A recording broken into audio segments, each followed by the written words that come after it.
কি হচ্ছে দেখেন, অভিভাবক মানছে দুনিয়াকে, হায় হায়, এর থেকে লজ্জার কি হতে পারে? বলে অভিভাবক আমার অমুক,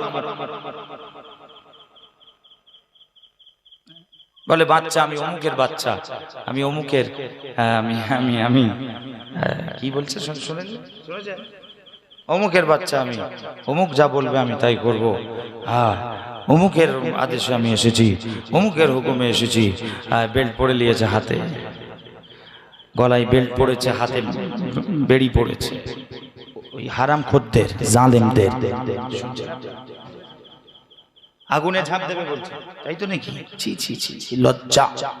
দিদি আমাকে যেখানে দিতেন সেখানে আমি খুশি। দিদি আমাকে যদি বলে আগুনে ঝাঁপ দিয়ে দাও, আমি আগুনে ঝাঁপ দিয়ে দেবো। দিদি আমাকে যেখানে দিয়েছেন, তেনা যদি আশীর্বাদ বা দোয়া থাকে দিদির, বা আমডাঙ্গাবাসীদের যদি দোয়া আশীর্বাদ থাকে, ইনশাল্লাহ আমি খুব ভালোভাবে, এখন তো লিড হিসাব করছি, খুব লিডে আমি আমডাঙ্গা মানুষকে খুশি করতে পারি। এই যে 10-11 দিনের প্রচার, কতটা কনফিডেন্ট? না খুব ভালো লাগছে, না খুবই ভালো লাগছে। আসলে মানে যেখানে যাচ্ছি না, মানুষের ঢল নেমে যাচ্ছে। দেখলেন তো কিছুক্ষণ আগে কর্মী একটা, কালকে আমরা ডেকেছিলাম, সে কর্মীতে প্রায় 4-5 হাজার লোক স্টার এসে হাজির হয়ে গেছে, শুধু দেখবে যে দিদি একটা সুন্দর প্রার্থী দিয়েছে আমডাঙ্গায়। খুবই খুশি।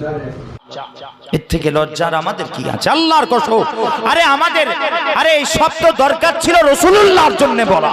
তোমাদের জবান থেকে একটা বারের জন্য তো দেখা গেল না যে মুস্তাফা জানে রহমতের জন্য একবার বলবো যে হাবিবুল্লাহর জন্য আমরা আরে আগুনে ঝাঁপ দেয়া তো দূর কি বাপ, সব করতে রাজি আছি, নিজের জীবন পর্যন্ত কুরবান করতে রাজি আছি একমাত্র রাসূলুল্লাহর জন্য, হাবিবুল্লাহর জন্য। একটা বারের জন্য শোনা গেল না, একটু শুনলে বুকটা চওড়া হতো, এই বড় হতো। আহা, হক কথা বলেছে, হক কথা বল। আরে এই হক তো ছিল নবী পাকের হক, কে লা ইউমিনু আহাদুকুম হাত্তা আকুনা আহাব্বা ইলাইহি মিন ওয়ালিদিহি ওয়া ওয়ালাদিহি ওয়ান নাস আজমাইন। আরে এই হক ছিল যে তোমার জান মাল, তোমার ইজ্জত সম্মান, টাকা পয়সা সবকিছু, বউ বিবি বাচ্চা ছেলে সবই, হার শায় সবকিছু কুরবানি করার দরকার ছিল একমাত্র রাসূলুল্লাহর কদমে, হাবিবুল্লাহর কদমে। তুমি এই হকটাকে নিয়ে দিচ্ছ কেন এদেরকে? এই হক তো শুধুমাত্র নবী পাকের হক। এই হকটা তুমি কেন দিচ্ছ এই হারামখোরদেরকে, জালেমদেরকে? এই সব রাজনীতি পার্টি নেতা মন্ত্রী এই সব দিয়ে কেন করছো মাতামাতি? এসো, মুমিনের পেহচান বলে যাচ্ছি, আল্লাহর কসম করে বলে যাচ্ছি আমি, মুমিনের পেহচান হারগিজ এটা নয় যে সে নেতা মন্ত্রী হারাম করে এদের বর্তমান রাজনীতি এই সব দালালি করবে, গোলামতি করবে, এটা মুমিনের পেহচান নয়।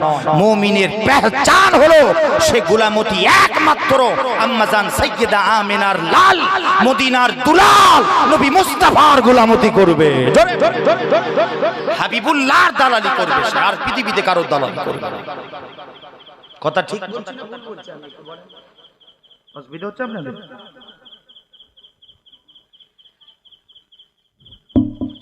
আপনি কি ভাবছেন আমি কি এই বর্তমান রাজনীতির কথা বলতে এসেছি? ভাবছেন এটাই রাজনীতির মঞ্চ নাকি এই বর্তমান এইসব হই হই হচ্ছে? আসেন, হতে সহজ নয়। নবিয়ানা মাজলিস, নবী পাকের কথা হবে। কথা ঠিক না বেঠিক? একটু জোরে বলবেন না?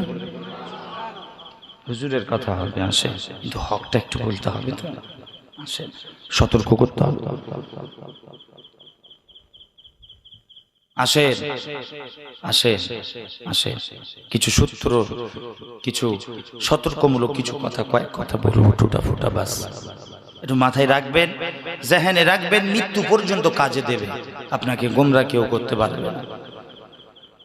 হুজুরের কথা কিছু বলবো, শোনেন। কেন আমি যেখানেই যাই আমি কখনো বলিনি আসো, আসেন আমার দল করো, এসো আমার পার্টি করো, আমার এই করো ওই করো, কখনো বলিনি। আল্লাহর কসম, যখনই বলেছি মুসলমান উম্মতে মুহাম্মাদি হুজুরকে ধরে। আমার সাথে আপনার লাখ মতভেদ থাকতে পারে, আমার মতের সাথে আপনার অনেক মতের নাও মিল হতে পারে। আল্লাহর কসম, আমাকে আমি মুহাম্মদ সাউদ সিদ্দিকী আমাকে ছুঁড়ে ফেলে দেয়, কিন্তু হাতে ধরে বলবো খবরদার হুজুরকে ছাড়বেন না। হুজুরের দামান মুবারক আঁকড়ে ধরে, মজবুতির সাথে ধরে, আল্লাহর কসম আপনি নাজাত পেয়ে যাবেন, হিদায়াত আল্লাহ নসিব করে দেবে আপনাকে। জোরে হিদায়াত মিলে যাবে। এই ফিতনার সময় আপনি হবেন হিদায়াত ফেরা। জোরে বলবেন। হুজুরকে ধরেন, ব্যাস এতটুকুন বলবো। হুজুর হুজুর করে, এসব কি করবে? এসব কি করবে?